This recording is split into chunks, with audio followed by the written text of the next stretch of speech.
Hello and welcome to Logic. For today's tutorial, I'm going to take you through the page manager and how to set up a brand new page on your website. So as you can see, I am on the Logic dashboard. I've logged in. This is your home screen. And now if you go over to the left to the menu bar, we'll click on Website. This is where we're going to find all the different managers for working on your website. So we're going to focus on the page manager today. So we'll click on Pages. And I already have some pages set up in this site. If you have a brand new install of Logic and you're just putting in your first page, what you'll do is click on this Add New Page button over to the right. So let's do that. And then we can give our page a name here. I'll just call it Hello. Typically you're going to start with the home page, but it doesn't really matter. URL code. This is how you want the URL string to look. You do not have to fill out any other fields on this section in order to create a page. You can just, as long as you have the title, you're good to go. If you wanted to have a specific, say for some reason I wanted to call this hello-1, I could put that in there. You can also put in your metadata such as title, keywords, and description. And if you're creating a page that's going to have a specific campaign tracking code, you can insert that as well.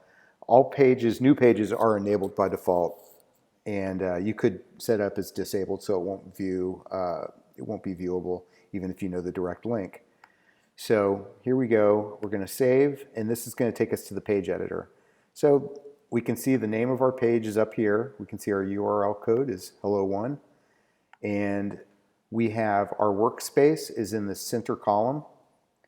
And it's blank right now. Over to the right, we have different controls. If you had templates installed, you would be able to get them from this menu.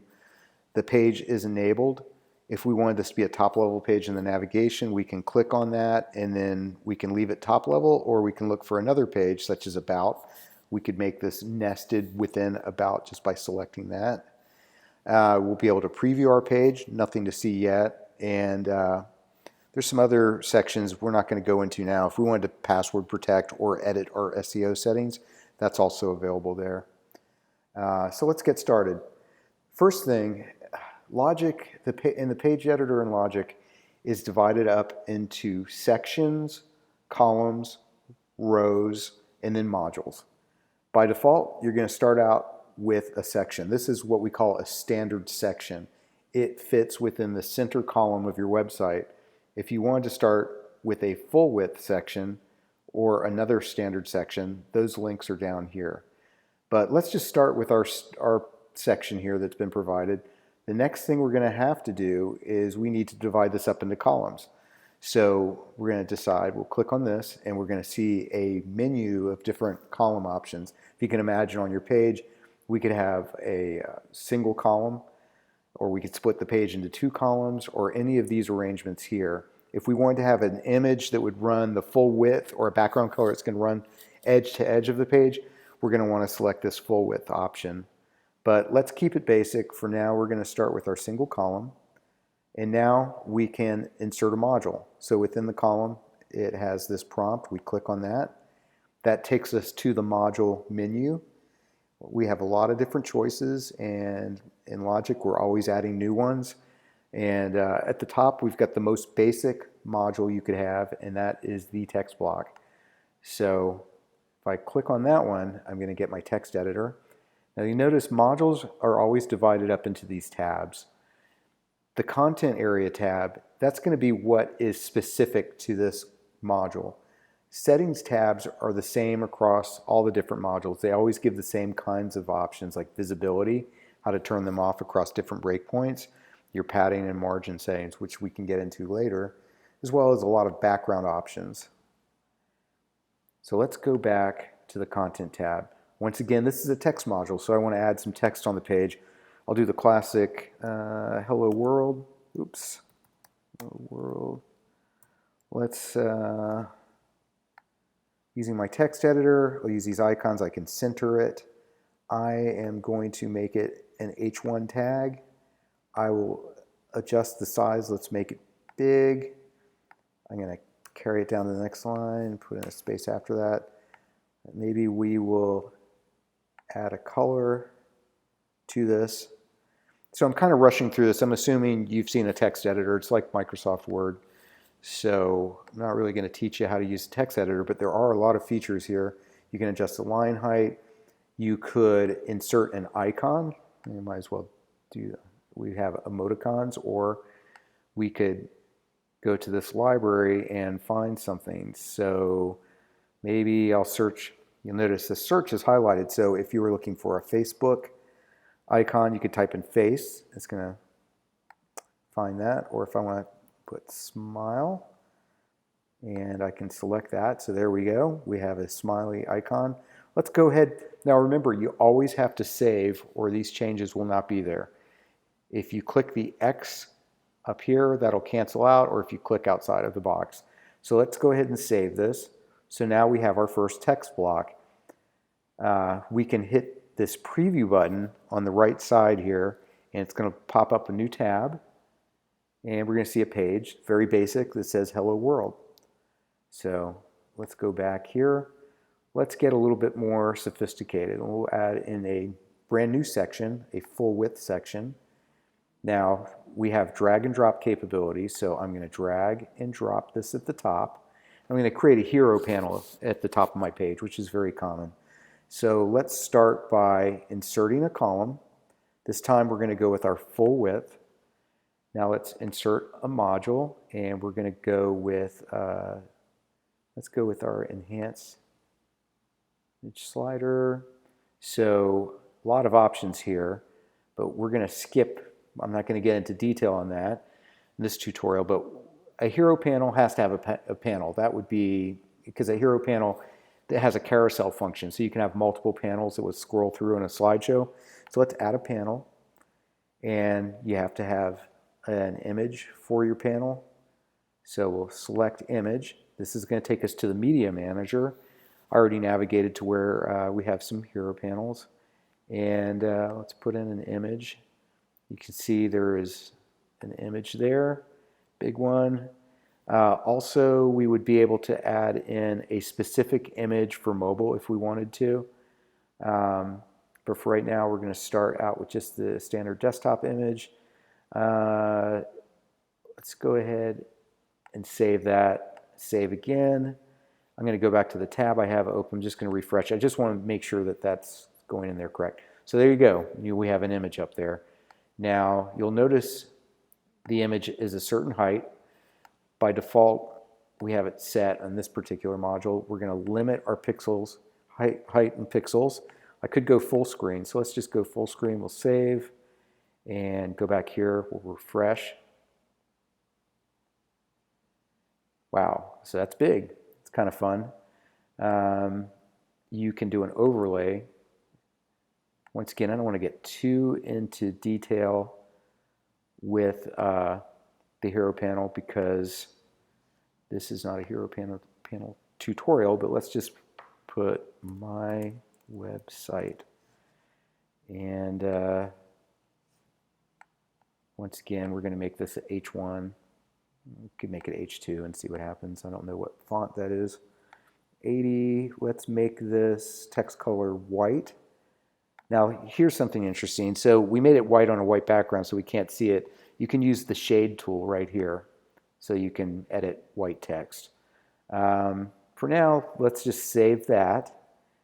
And we'll save again and go back here and refresh.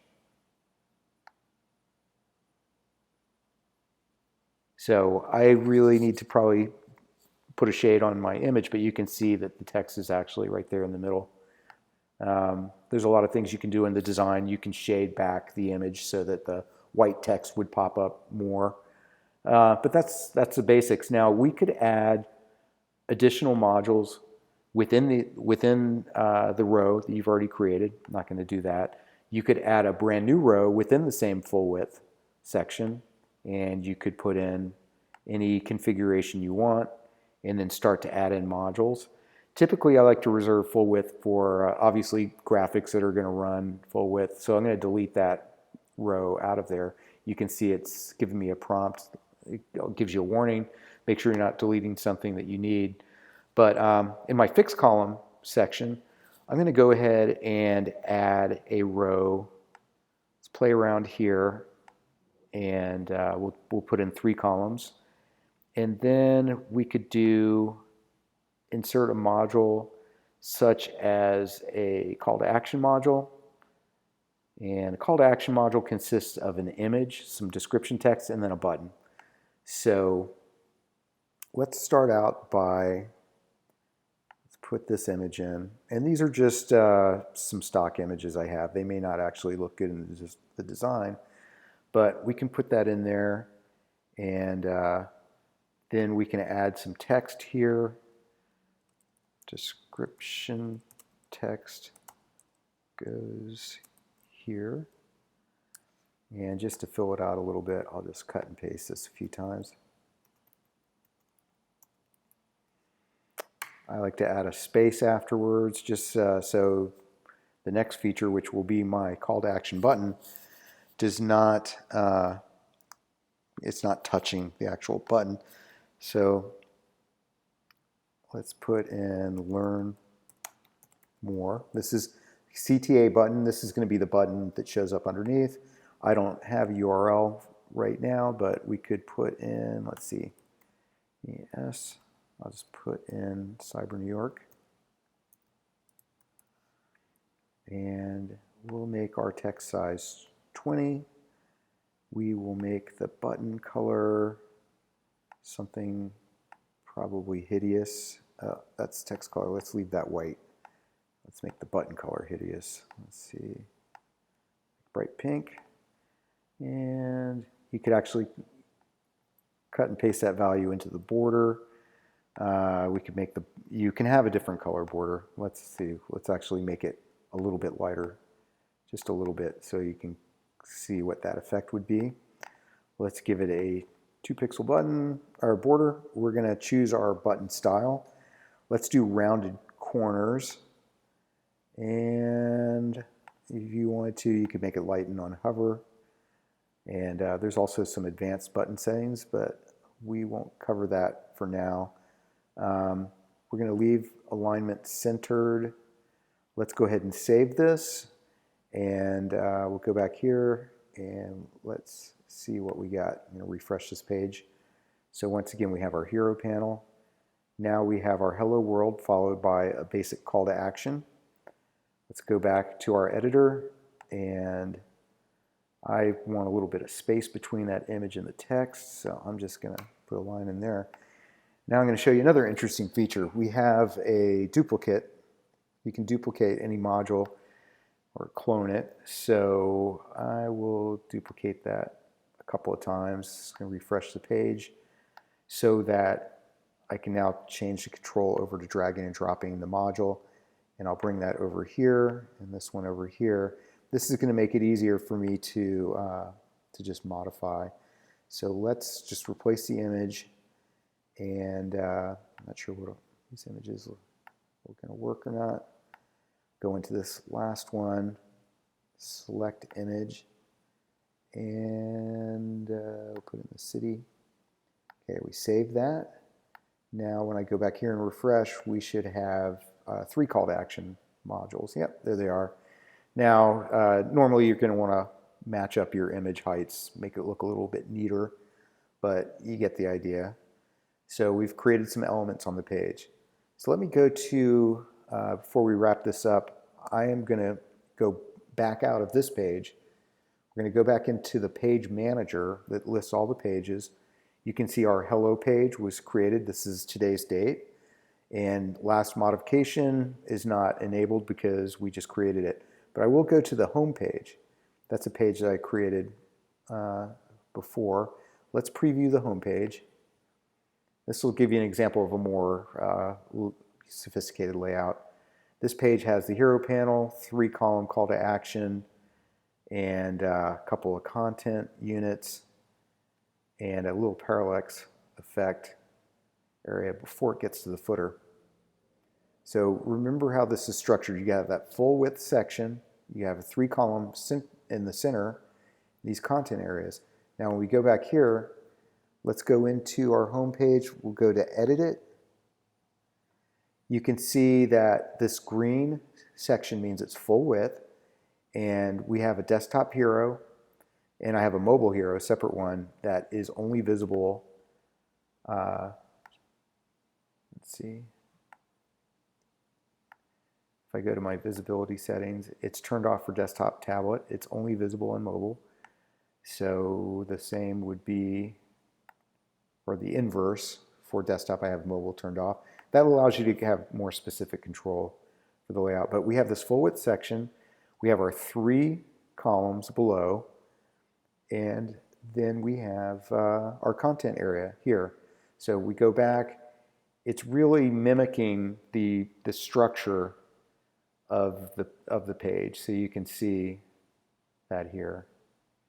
Now, let's go back here. Remember, we have that drag and drop capability. So if I wanted to put my center content area, my content units above the 3 columns.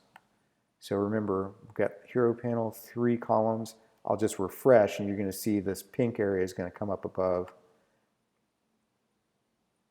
just by that simple drag and drop. That's how you control the elements. So I will put this back just the way we had it. I could do the same thing at a module level. Typically, I like to refresh the page so it understands I am now switching. But I'm going to drag and drop this responsive by design. I'll put that in the middle. And then I'll move this one over there. So now I've just swapped those out. So you can see responsive by designs here and advanced visuals here. And this content area is here. It's all going to switch around when I refresh. Okay, so we have responsive design by design is in the middle, and advanced visual CMS is here. So, and our content area is back where it belongs. So that is an introduction to the basics of using the page manager and using layouts. So once again, we have our center area. This is where all the action happens. You can always add more rows to any section. You can add more sections, and you can add modules, or excuse me, you got to add a column arrangement first. And then you insert your module, whether it's text, hero panel. We have carousel, product trays, banners, images, call to action, which is very useful, buttons, icons, forms, video, carousel, a lot of different things, even copyright modules, and a lot of things that I'll show in other tutorials. But those are the basics, and I hope that helps. And please look out for other tutorials that will get a little bit more in depth on how to use each module.